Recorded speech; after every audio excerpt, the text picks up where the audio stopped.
नमस्कार, आप देख रहे हैं न्यूज़ 18 की डिजिटल पेशकश और आज हम बात करेंगे सोने की कीमतों के बारे में।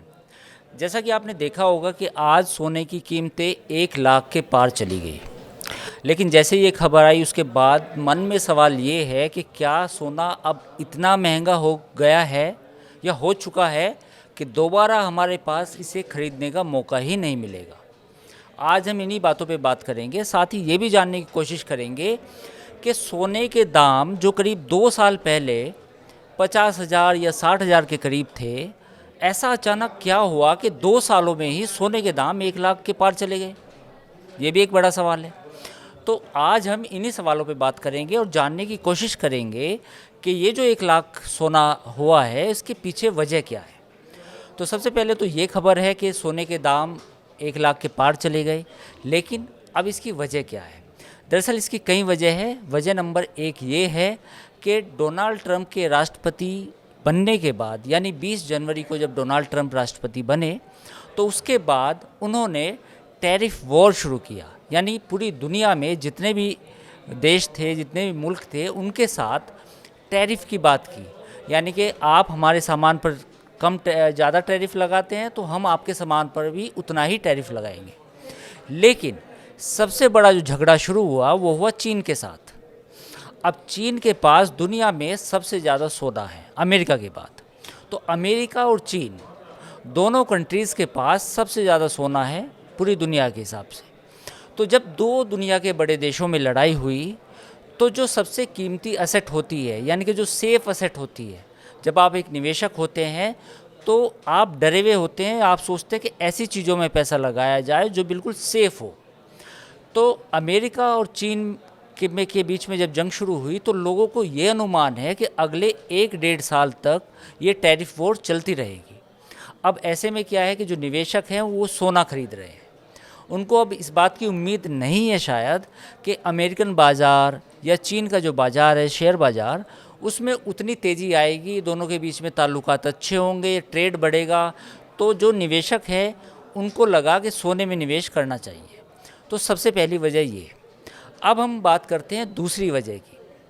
जैसा कि आपको मालूम होगा कि कमज़ोर डॉलर की वजह से भी सोने के दाम में तेज़ी आई है।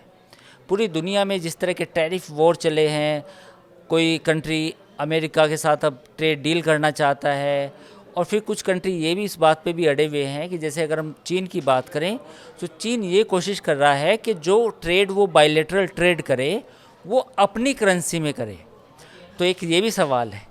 तो जो डॉलर का जो कमज़ोर होना था, डॉलर इंडेक्स का जो कमज़ोर होना है, उसने भी सोने के दाम में तेज़ी की है। अब वजह नंबर तीन ये है कि भारत में शादियों का सीज़न है। तो शादियों से पहले ऑलरेडी हर साल कम से कम 10% 15% सोने के दाम बढ़ते ही थे।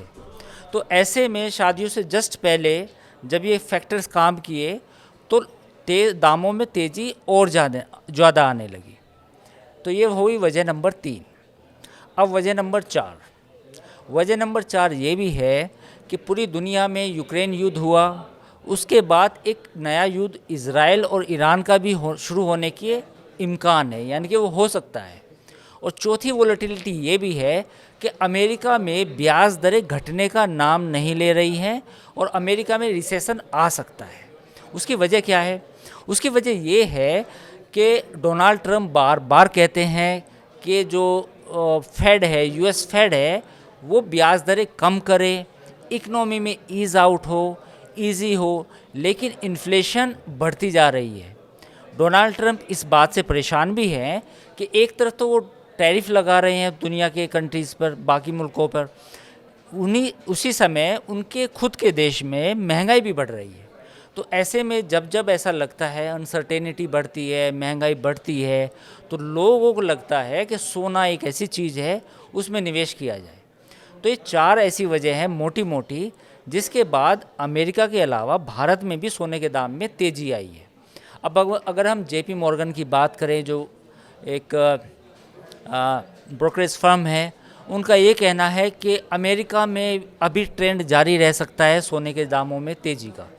तो अगर अमेरिका में सोने के दाम तेज़ रहेंगे तो भारत में भी वो तेज़ रह सकते हैं। तो जो लोग सोच रहे हैं कि 80,000 पे ख़रीदना चाहिए था, 85,000 पे ख़रीदना चाहिए था, तो उनके लिए मौका ये होगा कि अभी नियर टर्म में जो एक्सपर्ट से हमने बात की, कुछ ब्रोकरेज हाउस की रिपोर्ट्स पढ़ी, तो उसमें ये पता चला कि अभी नियर टर्म में सोने के दामों में उतनी गिरावट आने की उम्मीद नहीं है जैसा कि लोग सोच रहे थे। तो अगर कोई गिरावट आती है बाज़ार के हिसाब से तो आप थोड़ा थोड़ा ख़रीद सकते हैं, ऐसा एक्सपर्ट का कहना है। लेकिन अगर आप ये सोच के मान के बैठे हैं कि सोने के दाम में ये, अगर हम भारत के हिसाब से बात करें कि 80,000 के आसपास आ जाएगा या 70,000 के आसपास आ जाएगा, ऐसा अभी नियर टर्म में होने के इम्कान नहीं है। तो ये बात भी कुछ लोगों ने, एक्सपर्ट से जब हमने बात की तो क्लियर की। अब एक सवाल ये है कि अगर भारत में सोना 1.5 लाख हो गया तो क्या होगा, क्या 1 लाख से बढ़ के 1.5 लाख हो जाएगा? ऐसा भी नहीं है। एक्सपर्ट का कहना ये है कि जब कोई चीज़ के प्राइस ज़रूरत से ज़्यादा बढ़ जाते हैं तो वो उसकी डिमांड में भी कमी आने लगती है।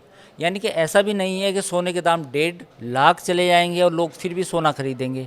सोने को वैसे भी वो एसेट नहीं मानी जाती, उसको ये एसेट माना जाता है कि सेफ एसेट है बुरे समय के लिए। लेकिन सोने से कोई ऐसा नहीं है कि ये कोई इक्विटी है, यानी कि कोई शेयर है कि जिससे जो कहीं ना कहीं प्रोडक्टिविटी से जुड़ी हुई है, कहीं ना कहीं नौकरियों से जुड़ी हुई है, कहीं ना कहीं जो हमारी जीडीपी है उसमें योगदान है। तो कुल मिला के अभी कहानी ये है कि सोने के दाम में अभी तेज़ी की और उम्मीद है, लेकिन साथ साथ ये भी है कि कुछ करेक्शन आ सकता है अगर अमेरिका में जो टैरिफ वॉर है इसमें कुछ कमी आती है। लेकिन साथ ही ये भी है कि सोने के दामों में भारी गिरावट की उम्मीद भी नहीं है। तो ये था सोने पर हमारा वीडियो। अगर आपको ये वीडियो पसंद आया हो तो आप इस वीडियो को शेयर कर सकते हैं, लाइक कर सकते हैं और अपने दोस्तों को भेज सकते हैं। नमस्कार।